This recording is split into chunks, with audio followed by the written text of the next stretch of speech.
Caminos, de Robert Louis Stevenson.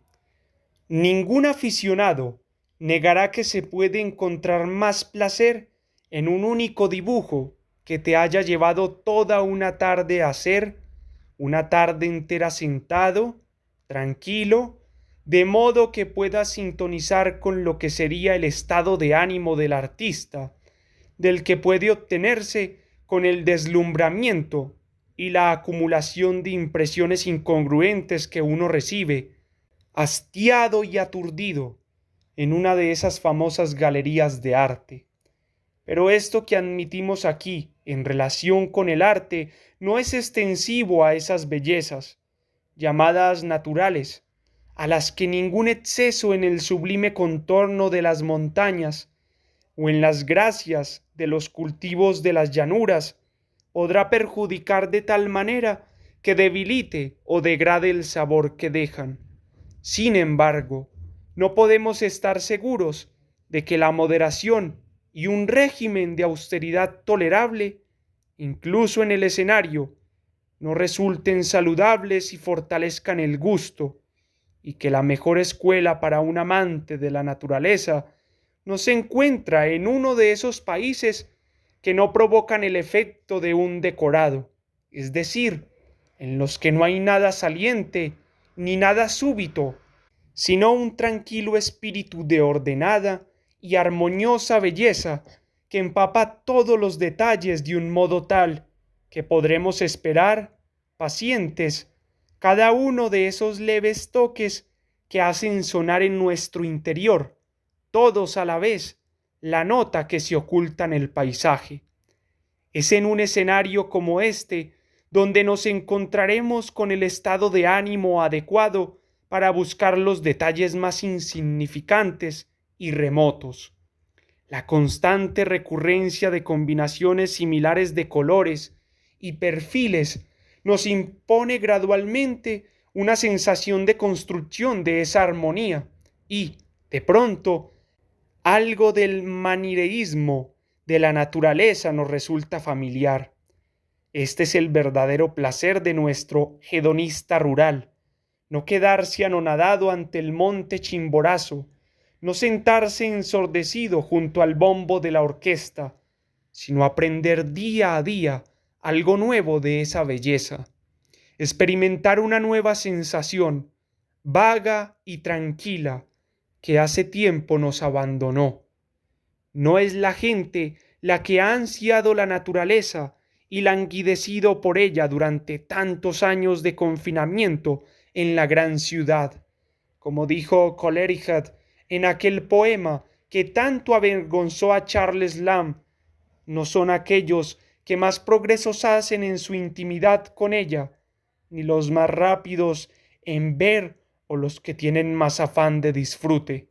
En esto, como en todo, son los conocimientos insignificantes y la dedicación continua y apasionada los que forman al verdadero diletante. Un hombre tiene que haber pensado mucho en un escenario antes de empezar a disfrutar de él. No hay en las colinas un entusiasmo juvenil que pueda adueñarse de la esencia última de la belleza. Es posible que la mayoría de la gente ya esté calva cuando pueda comprobar en un paisaje que tienen la capacidad de ver, e incluso entonces será solo durante un momento, antes de que sus facultades empiecen su declive, y ellos, al mirar por la ventana, comiencen a percibir que su vista está oscurecida y limitada. Así el estudio de la naturaleza debería llevarse a cabo de una forma completa y sistemática. Toda pequeña gratificación debería degustarse despacio, como un bocado exquisito, y nosotros deberíamos estar siempre dispuestos a analizar y comparar para poder ofrecer una explicación plausible a nuestras preferencias. Cierto que resulta difícil decir con palabras, aún de manera aproximada, qué sentimientos entran en juego. Hay una crueldad peligrosa e intrínseca en todo refinamiento intelectual de cualquier sensación vaga. El análisis de estas satisfacciones siempre lleva a la afectación literaria, y estoy seguro de que todos conocemos ejemplos donde se ha probado que dicho análisis ejerce una influencia morbosa en la elección del lenguaje por parte del autor o del giro de sus oraciones. Sin embargo, hay muchas cosas que hacen atractivo el intento, pues cualquier expresión, por imperfecta que sea, cuando se ha utilizado para delimitar un sentimiento profundo, parece una suerte de legitimación del placer que nos provoca. Un sentimiento común es uno de esos bienes fantásticos que hacen que la vida tenga buen sabor y siempre sea distinta. Saber que otro ha sentido lo mismo que nosotros, que ha visto cosas, por pequeñas que sean, de un modo no muy distinto al modo en que las hemos visto nosotros, será hasta el final uno de los mejores placeres de la vida. Dejemos, por tanto, que el lector se traslade, con este espíritu que le recomendamos, a algunas de las zonas más tranquilas del paisaje inglés, en las regiones agrícolas más sencillas y plácidas. La familiaridad pone de relieve muchas cosas en las que vale la pena fijarse, y nos las hace patentes mediante una especie de repetición amorosa. Igual sucede con la maravillosa y vitalista velocidad del molino de viento, con sus aspas girando sobre el campo en reposo, o con la ocurrencia y recurrencia de la misma torre de iglesia al final de un paisaje, de uno tras otro.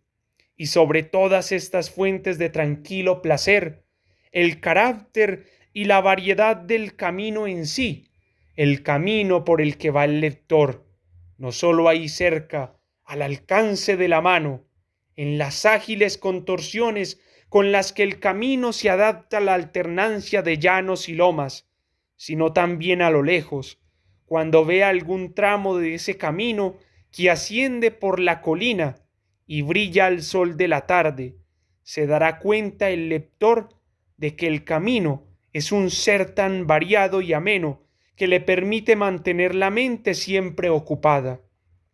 Podrá alejarse de la orilla del río o de los senderos que conducen a los pueblos, pero el camino siempre estará con él. Y si se encuentra de verdad en un estado de ánimo adecuado para la observación, encontrará en eso compañía suficiente. De sus sutiles curvas y cambios de nivel surge un interés auténtico y continuo que mantiene nuestra atención siempre alerta y viva. Cualquier ajuste que requiera el relieve del suelo, cualquier pequeña pendiente, cualquier pequeño viraje, parecerá impregnado de vida y proporcionará una exquisita sensación de equilibrio y belleza.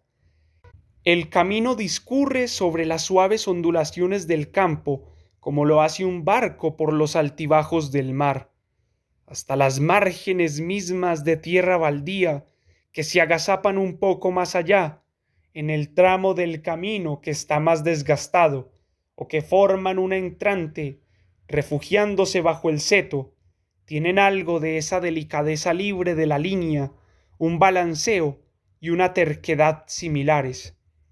Podría uno dedicar un día entero de verano a pensar y no haber llegado a ninguna conclusión cuando cayera la noche.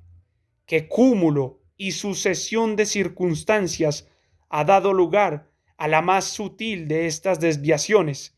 Y tal vez es sólo aquí donde deberíamos buscar el secreto de su interés. Un sendero que atraviesa una pradera con obstinación e irresponsabilidad humanas, con toda la grata protevitas de su dirección cambiante, siempre será algo más parecido a nosotros que una vía de ferrocarril trazada por un ingeniero a través de un terreno complicado. Pero no hay una secuencia razonada en lo que llama nuestra atención.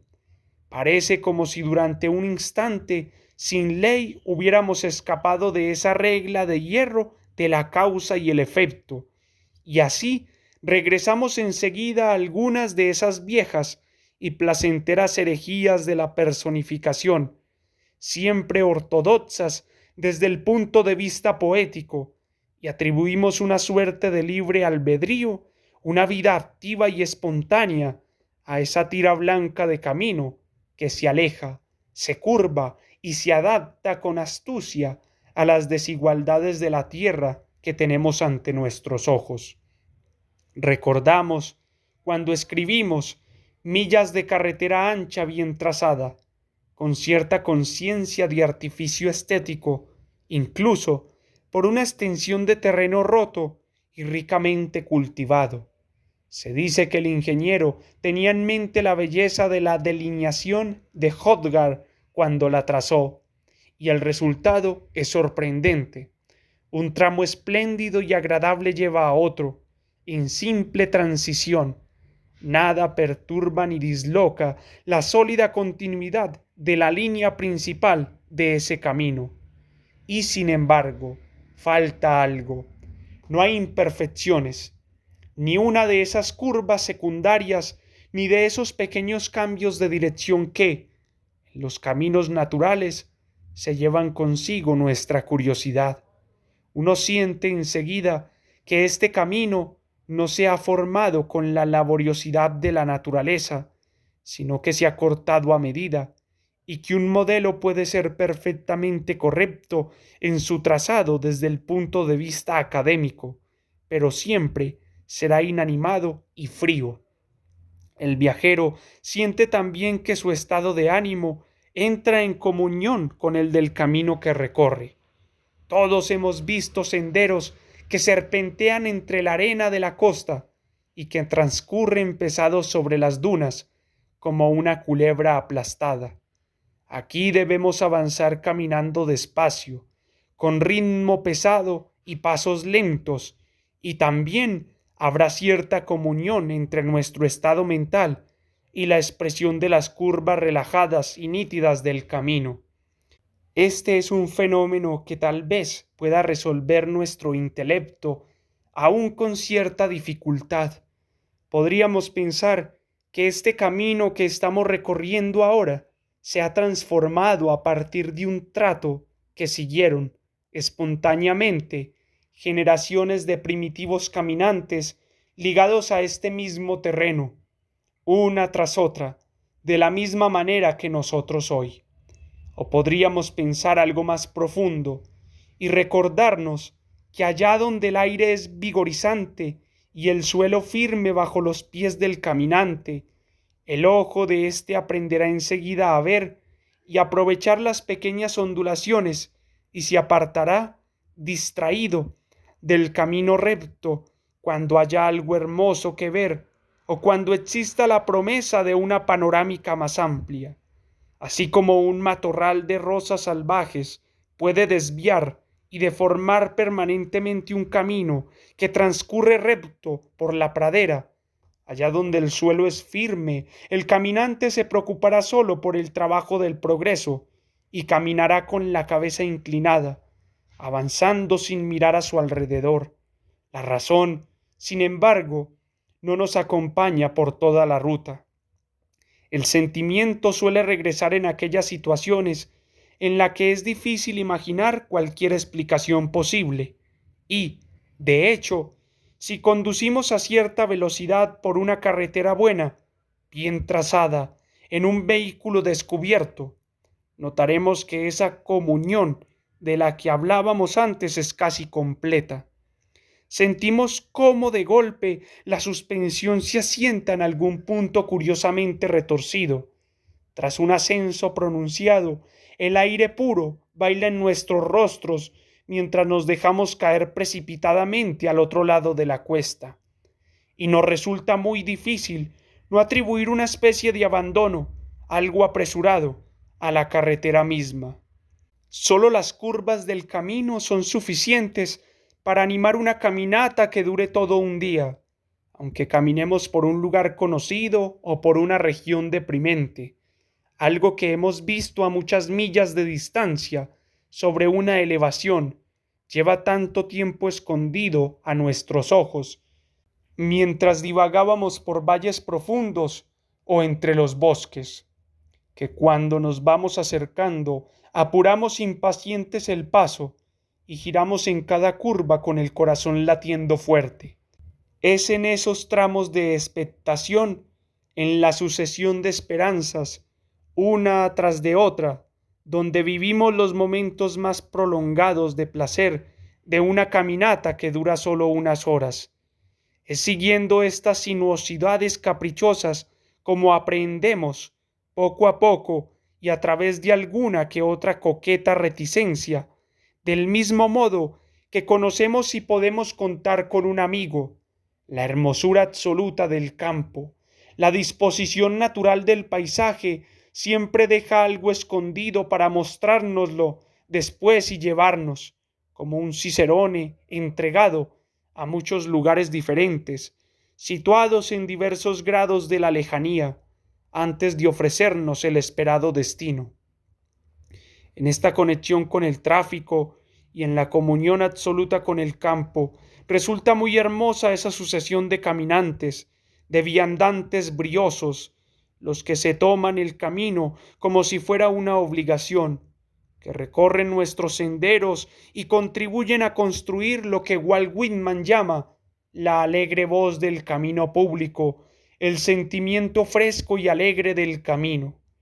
Pero fuera de esa gran red viaria que vincula todas las formas de vida, desde la granja de la montaña hasta la ciudad, hay formas de individualidad para la mayoría y casi tantas posibilidades de elegir compañía como de elegir belleza o comodidad. En algunos caminos nunca transcurre mucho tiempo sin que oigamos el sonido de unas ruedas o gente pasando a nuestro lado en tan grandes falanges que no podemos calcular su número. Pero en otras, las de las regiones menos frecuentadas, encontrarse con otra persona es todo un acontecimiento. Vemos en la distancia a alguien que se va acercando a nosotros, una figura que se va definiendo, luego un breve cruce, un saludo y el camino de nuevo desierto ante nosotros, quizás para un buen rato. Estos encuentros tienen un valor nostálgico que no puede entender el morador de lugares más populosos. Recuerdo haber estado una vez junto a un campesino en la bocacalle de una ciudad tranquila, pero más concurrida y bulliciosa en ese momento de lo habitual. El hombre parecía sorprendido y perplejo por el paso interrumpido de tantas caras diferentes. Después de una larga pausa, durante la que parecía estar buscando la expresión oportuna, dijo tímidamente que parecía haber un montón de reuniones por allí. La frase es significativa. Es la expresión de la vida de pueblo en el lenguaje del camino rural, largo y solitario. Las reuniones de dos personas eran las únicas que había conocido aquel hombre en las tierras de pastoreo de la alta montaña, de las que venía, y la concurrencia de las calles era, a sus ojos, la multiplicación extraordinaria de aquellas reuniones. Y ahora llegamos por fin a la última y más sutil cualidad de todas, la de la sensación de perspectiva, de visión de conjunto, que es la que conjura de un modo tan poderoso la mención de un camino. En la naturaleza, al igual que sucede en los paisajes antiguos, más allá de aquella imparcial luz diurna en la que un llano multicolor aparece hundido y saturado, la línea del camino lleva al ojo más allá, con una vaga sensación de deseo, hasta la frontera verde con el horizonte. Ahora tenemos conciencia de viajar y visitamos en espíritu todo bosquecillo o aldea que nos tiente en la distancia. La pasión por lo que hay más allá, llamada Shenshut, queda perfectamente expresada en esa cinta blanca de posibles recorridos que divide una tierra desigual. Ni siquiera hay un campesino arando los surcos relucientes, ni el humo azul de una casita en la hondonada. Pero a nosotros se nos antojan tan cercanos, tan al alcance de la mano, y es gracias a esa línea vacilante que marca la separación. Hay un párrafo muy apasionado de Werther que da en el clavo. Cuando vine aquí, qué hermoso era el valle que me invitaba por los cuatro costados cuando yo miraba hacia abajo desde la cima de la colina. Allí el bosquecillo. Ah, creo que podría hundirme en sus sombras. Allá las cumbres de las montañas. Ah, podría haber contemplado desde su altura toda la extensión de esta región. Allá las colinas encadenadas, los valles secretos. En ellos podría perderme entre sus misterios. Me precipité en su interior y regresé sin haber encontrado aquello que iba persiguiendo. ¡Ay! La distancia es como el futuro. Un enorme agujero se abre en el crepúsculo que hay ante nuestro espíritu. La vista y el sentimiento se alzan de igual modo y se pierden igualmente también en la posibilidad. Y nosotros ansiamos rendirnos con todo nuestro ser y dejar que nos colme el éxtasis de una única, gloriosa sensación. Y cuando nos lanzamos a apurar los frutos, cuando todo ha cambiado y se ha transformado en aquí, todo es a la postre como había sido antes, y nosotros quedamos en ese estado contraído e indigente, con el alma sedienta de ese elixir menguante. A este estado de expectación, lleno de duda e intranquilidad de espíritu, nos conducen los caminos. Cualquier vista panorámica insignificante, cualquier imagen que podamos abarcar de cuanto se extiende ante nosotros, dará riendas a nuestra imaginación para que pueda prescindir del cuerpo y lanzarse a las sombras de los bosques, contemplar el llano desde la cumbre de la montaña y recorrer los meandros de los valles que vemos a lo lejos. El camino ya está allí, no puede faltarnos mucho para llegar. Es como si marcháramos al frente de la retaguardia de un gran ejército y oyéramos la aclamación que la gente de una ciudad amiga, jubilosa, dedica a la avanzadilla. Es que no querría cualquier hombre, tras largas millas de marcha, sentirse como si ya estuviera cruzando las puertas de la ciudad